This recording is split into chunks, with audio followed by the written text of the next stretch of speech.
Hello, welcome to Meet the Thriller Author, a podcast that features interviews with authors of mysteries, thrillers, and suspense novels. My name is Alan Peterson, and I am your host.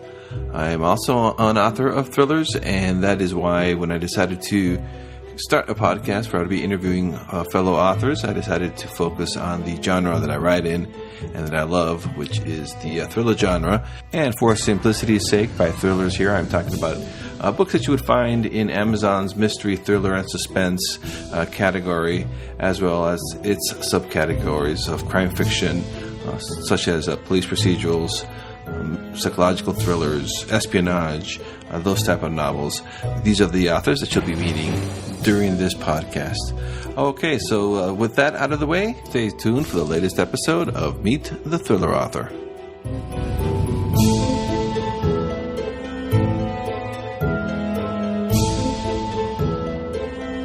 Hey everybody, welcome to Meet the Thriller Author. I'm your host, Alan Peterson. And for this episode, I'm interviewing John Hegenberger, who writes the Stan Wade and Elliot Cross thrillers and in other genres, but we're going to be talking today with him about his books. John, how are you doing? I'm great. How are you? I'm doing good. Thanks for coming on the podcast. I appreciate it. Tell us a little bit about yourself, please. Well, I'm an old fogey. I've been writing for a long time, but it's been on and off. My first book was published back in 1988, but it was nonfiction. I raised a family and worked in corporate America, and then finally retired about 2 years ago now, and got out that box and opened up that drawer and dusted off those manuscripts and jumped back into full-time writing. Oh, wow, that's great. So that's like your second career, huh? Yeah, it's sort of like you have to reinvent yourself every year or two. For listeners who aren't familiar with your books, can you describe about your novels? Can you just tell us a little bit about them? Well, like I said, old fogey, but I don't want to really push that button too hard. I might lose listeners rather than gain them.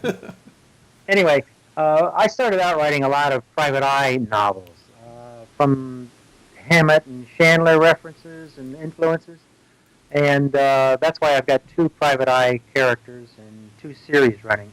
But in today's world, even though the private eye I'm writing about might be actually happening back as far back as 1959, there's this thriller aspect to the stories. These are really adventure stories, and more importantly, most of the private eyes in that genre at that period usually just stuck in their mean streets in their noir city and didn't hardly ever cross anything other than the wrong side of the railroad tracks. But my guys, they get around. They get out to Europe and down to the Caribbean, and they fight commies, and they're dealing with nuclear threats at times. So they really are thrillers. They just start out as private eye fiction. And so it's the Stan Wade books, they're all set in 1959? That's right. Oh, so that's cool. So, like, I kind of like that because that's it's been interesting. I've been reading some books set during the Cold War and before spy phones and all that stuff. So it makes it a little more interesting how you used to do that. How do you do a lot of research on that and how to get the era right? Well, I was there at the time, and I fondly remember it from my childhood. So that's the foundation. But then you're right. You have to do some research because everything that you thought might have been the case or might have happened, it's not necessarily the truth. And you're remembering, with like an 11-year-old brain. So a lot of time has passed. So yeah, there's a lot of digging around. And I started going there because I was happy to go there. It was fond memories from childhood. But then the deeper I got, and the research started showing me all sorts of fascinating little factoids that have sort of been forgotten, and things that we didn't know then, but we know now. And if we had known them then, oh my God, So that got me really excited. So I get the time period to play around with, and then I get this like secret history of things that really happened or maybe happened. We don't have the proof, but we've got enough time since then to piece the pieces together and come up with fascinating ideas about what life was like back in 1959.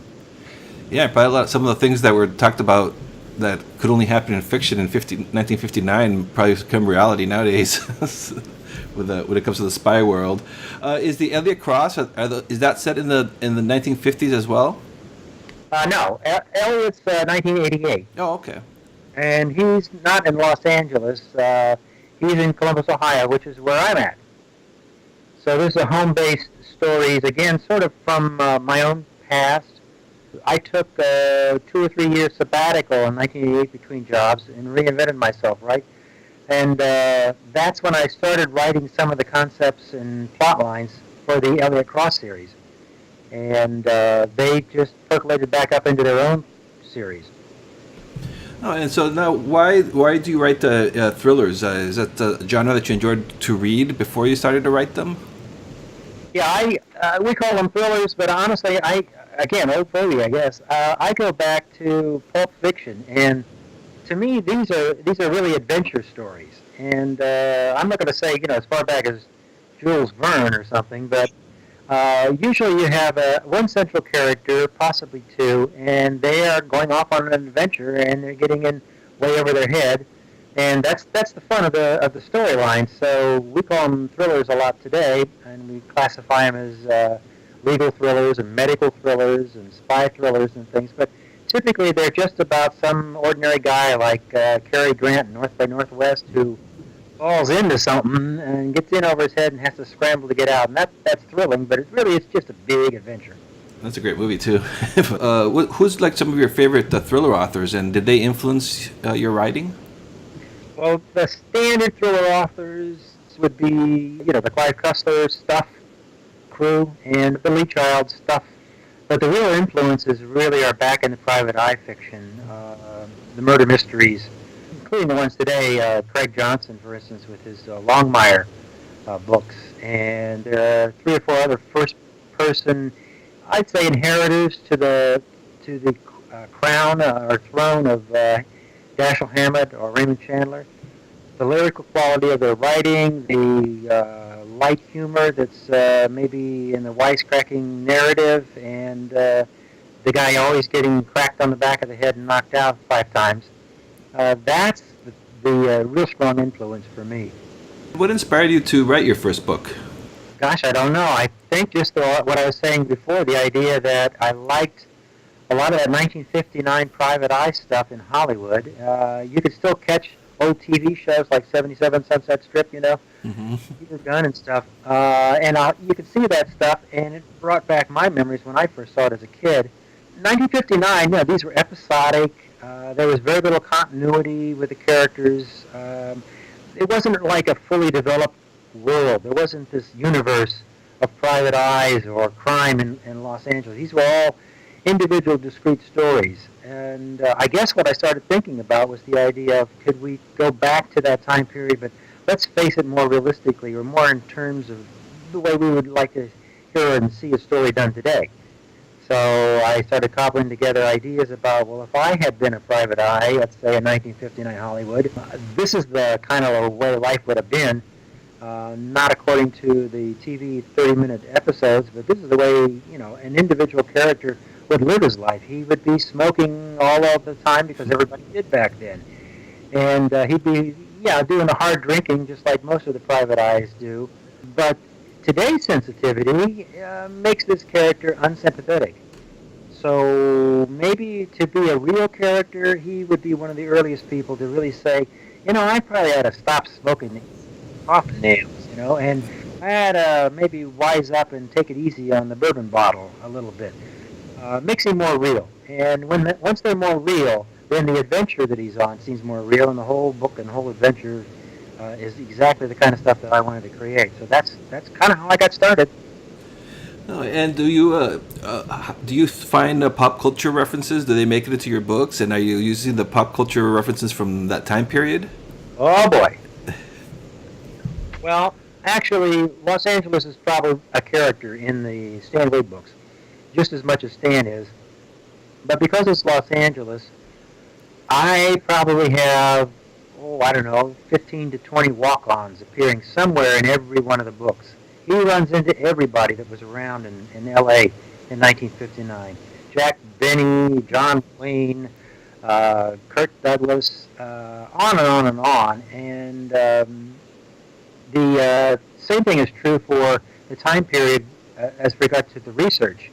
If I set the story and it's July 10th, and he picks up the newspaper, I go and research and find out what were the actual headlines of the LA newspapers on July 10th. And usually there's some fascinating international thing that was happening, like the Cuban Revolution headlines were involved. So we get historical references all over the place. We get all kinds of walk-ons from television and film because we're in LA.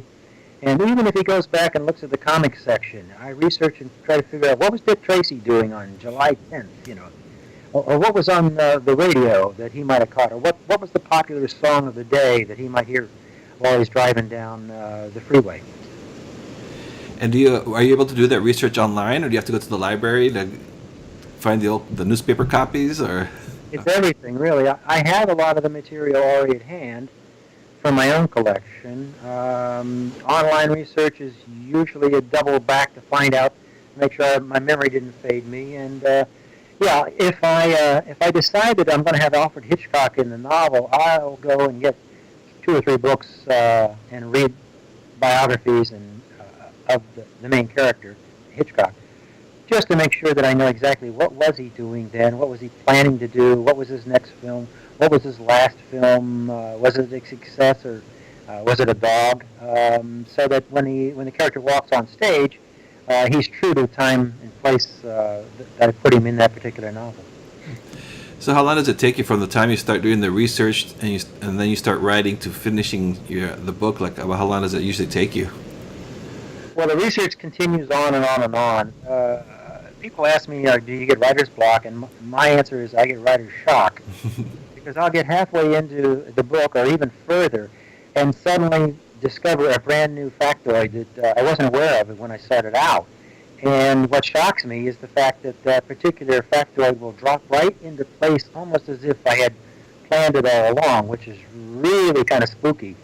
It's a plot twist that I had nothing in mind for at the outset, and then suddenly, by continuing on with the research, I find out so-and-so actually happened to have been at this particular place 1 block away on that particular day. Oh, well, in that case, we have to make a slight adjustment so that they can, have a bumper or somewhere on the highway or something, and just spend a few minutes chatting. Oh yeah, the research creep, huh?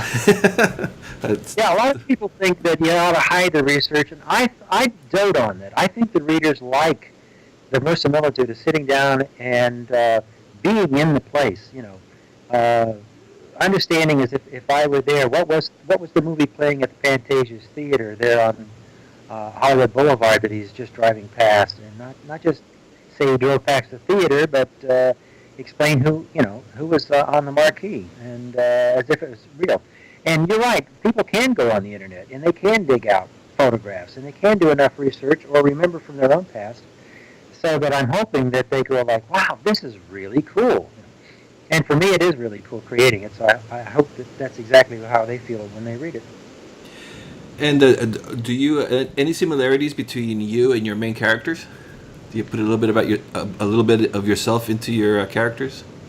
Well, I write like comedy, I guess, and I think there's some amount of that in myself. There's a little bit of performance art in being a writer, and I think there's a little bit of the narrative of both of those characters, both of those private eyes, where they are wisecracking or telling a joke or pulling somebody's leg or pulling the wool over somebody's eyes, if you will. So there is that similarity, but they're all younger than me, of course, and I'd like to think that Elliot Cross is more like me. He's the one that's set here in town in Columbus, Ohio, where I am. But honestly, if I had to pick, I'd rather be Stan Wade, because that's where all the real fun is, out in L.A. And do you find is it easier or more challenging to write the Stan Wade out in L.A. versus Columbus, Ohio, that you know so well because you live right there, or is it different challenges? It's actually the other way around, because I can fantasize and make stuff up, and there's all sorts of fascinating things in Los Angeles. Here in Columbus, there's not a lot of wonderful theaters or a seashore or Disneyland. All that stuff that makes a great setting. This is just like the heart of the heartland. This is just home. So when those stories here in Columbus get told, they do make a lot of references to places and things that are here in Columbus. But I'm sure that somebody who lives in another town, like I say Kansas City, they could care less what building he drove past, you know. But in L.A., no, there's always some fascinating thing about him going up to Griffith Park or up on Mount Baldy or Pacific Ocean Park or Marineland and on and on and on. So I have more fun out in L.A. Yeah, so so you mentioned before that like LA's kind of a secondary character in itself to the novels. Yeah. Right. And so, what are some of the challenges when you're bringing these stories to life? Having time, I guess, to get them all out. Yeah. My worst problem, I think, is that I try to do too much, and by that I mean I've got about 3 books going right now. Oh wow! And I probably ought to do just one, but for various reasons, I just jump around. Maybe I get stalled out in one, or maybe I get an opportunity that looks like I'm going to be able to sell this particular one if I can hurry up and get it done. So I set another one aside. So that's probably my biggest challenge, being able to balance all that out. So you write both series at the same time, just kind of back and forth? Well, yeah, I write those, and I write science fiction. Oh, okay, wow. Yeah, I've got 3 science fiction books out, too. And I just wrote my first Western about a month ago. That'll be out in July. Oh, cool. So what is that a Western, where is that set at? That one's set in Wyoming. Oh, okay. Medicine Bow. And I chose that place because I have a second one that I'm halfway through, and I wanted to do a sort of a crossover.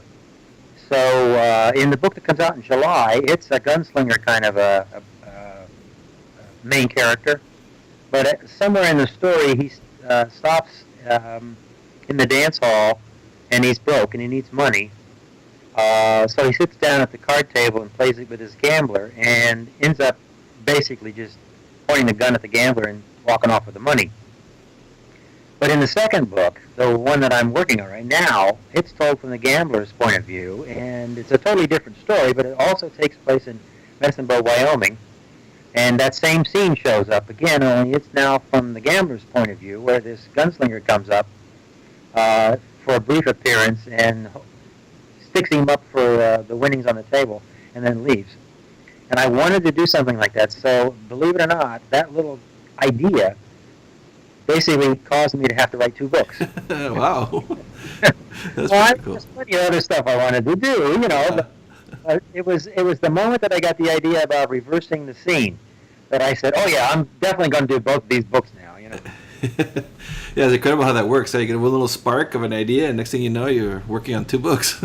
Yeah, no, you're in Japan or something. How would you So now, where do you usually write? Is you obviously on the same area, or? No, I'm either on the back porch in the summer, or up in my writing room during the winter if it's raining, or down here in the family room next to the TV if there's a good tennis match on, or in the dining room where I've got stuff spread out all over the table where I do a lot of outlining. So I'm all over the house. Yeah, that's what I was going to ask you also about your writing process. So you said you're an outliner. So you outline your novels pretty thoroughly, or is it like a brief outline? No, well, it starts off. The whole process starts off with just whacked out ideas of what I want to do, and they go into a folder. And then I sit down with them and spread them out, and I say, okay, I want to do this. I want to do this. It's like putting a movie together. I want this kind of a scene. I want that kind of a chase scene. Okay, fine. Those are the tent poles, if you will. Then I have to work up an outline. Well, what's the motivation that causes this to happen and then that to happen, and are they related or are they separate? You know. So I have this maybe 1-page outline based on that. Then I have to develop the characters, and in the process of that, we end up with about a good 5-page outline. Then I take a stab at the first couple of chapters, just to see if this is all going to work and if the character comes alive. And usually they always do. And then I go back to the outline because in living with the character for those chapters, I've, in the back of my mind, dreamt up 17 other things I want to put into the story. So, bam, now the outline's twice as big as it was. And then I get serious about the outline. After about a week, I let it sit. But then I get serious and say, well, look, this is going to be a novel, so it's got to have an outline bigger than this. So what's really this story about? What's its essence or its theme? And that gives me the third outline. So I'm outlining all over the place, which is my advice to other writers is they say, you should write and rewrite. I say you should outline and re-outline. Yep, I just switched over from now starting to outline very thoroughly, and it's helped me a lot versus just trying to figure it out as you go along. Well, if you're jumping around like I am between books and stuff, yeah. you got to have a map, or else you're going to definitely get lost. Yeah. And how do you outline? Do you use do you use pen and paper, or do you use on a computer program? I don't use a computer program. It's just, outside of Word. Mm-hmm. Yeah, I scribble out most of the stuff first draft. It's my speed writing draft, and then I compose it into Word, which is a rewrite or an edit, if you will. And a lot of times I know what the third act would be, or the third portion of the book, but not in great detail. So by the time I get about midway in the book, I decide I better start getting serious about the ending of this thing. What was it I wanted to do here? And I'll use little Post-it notes and stick them on a page and start rearranging. Basically, it's a list of everything I want to make sure I don't forget to put in. And then they start finding their way into a proper sequence that lines up nicely with the rest of the novel. And somewhere along the line, it blossoms in my mind some major secret factoid that I had no idea I was writing about to begin with. And bam, it goes into the novel, which gives me my big climax usually. And do you write every day? No, I write probably every other day, but I write every day and twice on Sunday. I'm always writing. If I'm watching television, I will jump up and run in the other room and make a note about something and miss whatever happened in the television show I was watching. But it's constant writing. It just isn't a word count every day kind of a approach. Mm-hmm. Oh, so yeah, you don't have I got to write X amount of words today. It's just sort of you're just always writing. Well, in retrospect, when I look back, it's about 4 pages a day, but I don't force myself to meet that commitment. Mm-hmm. Because I can go a couple of days with nothing and then sit down and do 20 pages sometimes, but it boils down to about 4 pages, yeah.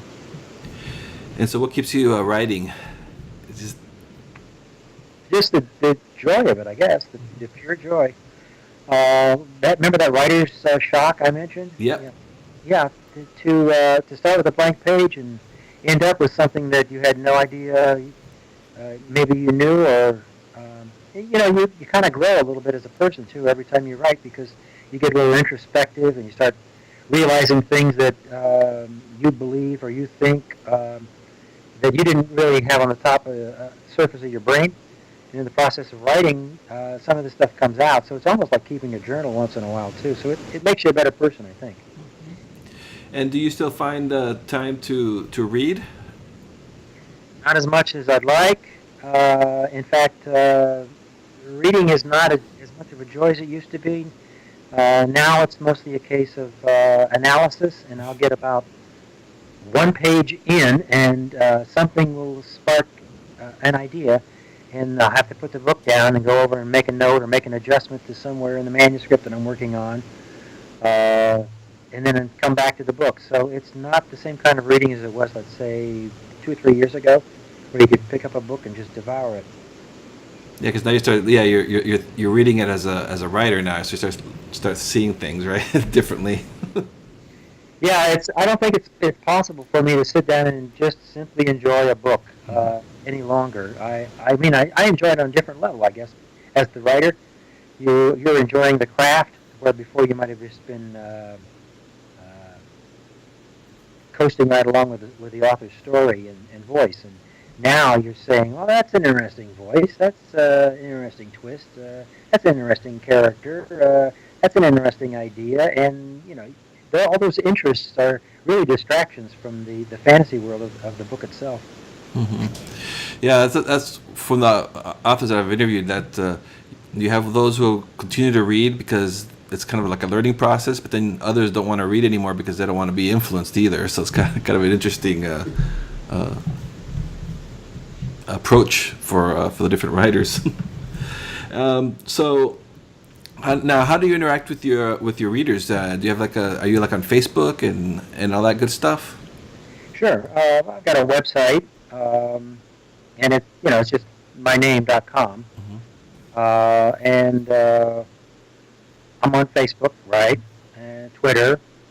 I've done a few other things, but they just haven't stuck with me. Tumblr and Pinterest, because they seem more graphic, I guess, than the others. I'm more text oriented than image oriented. So yeah, they should be able to reach me easily just by typing in my name or Googling me, that kind of thing. Yeah, for the listeners, I'll have links to all that if they're on the website as well too. But yes, it's johnhegenberger.com is the main place to go to. Yeah. I say you got something you guys on YouTube. You got some stuff there on YouTube too. Oh, I forgot about that. Yeah, I've got a couple of trailers for some of the books. Oh, cool! Did you enjoy making those, or did you have somebody else to make those? Actually, that's the other joy with all of this, with electronic publishing things. Mm-hmm. I'm coming up with those trailers, for instance, and I think I'm going to have audio of one of my books perhaps in the next 2 weeks. And I'll probably start down that road for my 8 or 9 books. And some of the personal appearances and signings are pretty cool. I've got another one coming out in August, so I'll have a launch party at Killer Nashville. And I'm excited about doing that public stuff as much as the private stuff of creating the novels and short stories. Yeah, it must be fun to meet your readers in the flesh. Yeah, in a way, I'm in the middle of a 4-month, 5-book tour because I had 2 or 3 books out earlier this year, and I got a couple more coming out this summer. So I've had about 3 or 4 signings here in the last month, and a couple of conventions I've been at, and a couple more still to go until August. Oh, it's a busy schedule with the writing and the book tours. I think it'll calm down come the cold weather here in Columbus. So you say you're working on a couple projects right now. Can you tell us a little bit about your current work in progress? Sure. Well, the main item that's on the desk right now is a true thriller. And it's a multiple character, contemporary, world-spanning adventure story. We've got a deadly virus. We've got a team of characters chasing around for the answer. And the title I've got on it right now is the Pandora Block, because they have an ancient artifact that they have to decipher, decode to be able to find the cure for the virus that they're dealing with worldwide. So that's the one that I'm the most excited about now, and that's why I set aside the other Western that I mentioned to you. Mm-hmm. But there's another Stan Wade all plotted out, ready to go as soon as I get a free minute. And I just the other day started thinking about a new Elliot Cross, even though I thought I was kind of done with him. But I think I figured out a way maybe that Columbus, Ohio, Private Eye 1988 may get a telephone call from another Private Eye in Los Angeles. So we may have a team up. Oh, okay, like a little crossover, a little bit, kind of. Yeah. So it's gonna be a while for that one comes out. There's a series of science fiction novels that'll be out in the next year about Triple I. That's the first private eye agency on Mars. Oh, nice. That'll be out, and believe it or not, I have yet another Western, another SF novel that I'm contracted for that I've got to fit into the schedule somewhere along the line. How many books do you have out right now? A total of 9, not counting the nonfiction ones that I wrote years ago. Do you find it writing fiction versus nonfiction? Is it like two different beasts, or is it similar? Just kind of curious. Well, fiction's got dialogue and act, and nonfiction doesn't. But after that, we were talking before about research. Mm-hmm. If you think about it, when you're doing nonfiction, you're probably having to do some studying and analysis and research. And there's a lot of that in the Stan Wade books. So there is a kind of a connection between the fiction and the nonfiction due to this bridge about heavy-duty research. So, is there anything else you would like to let the listeners know before I let you go? Well, I'd like to thank them for listening, and if they've read any of my books, please give me a buzz or send me a note. You can reach me at the website. I really appreciate any time and effort they spent in sharing in all my wacky dreams, and I will promise to continue on with more of the same. And thank you. All right, sounds like a good deal. All right, thank you very much for being on the show. I really enjoyed talking to you about your work. It was fun talking with you too as well. Bye. All right, bye. Thank you for listening to this episode of Meet the Thriller Author. You can learn more about this podcast and about future interviews over at the website at www.thrillingreads.com/podcast. And if you haven't done so yet, I'd like to invite you to subscribe to this podcast on iTunes. You can do it on Stitcher, or you can do it by email over at the website. I'd also like to invite you to join the mailing lists so you never miss an episode. And I'd also like to invite you to visit my author page at Facebook, Alan Peterson Books, and also my website, alanpeterson.com.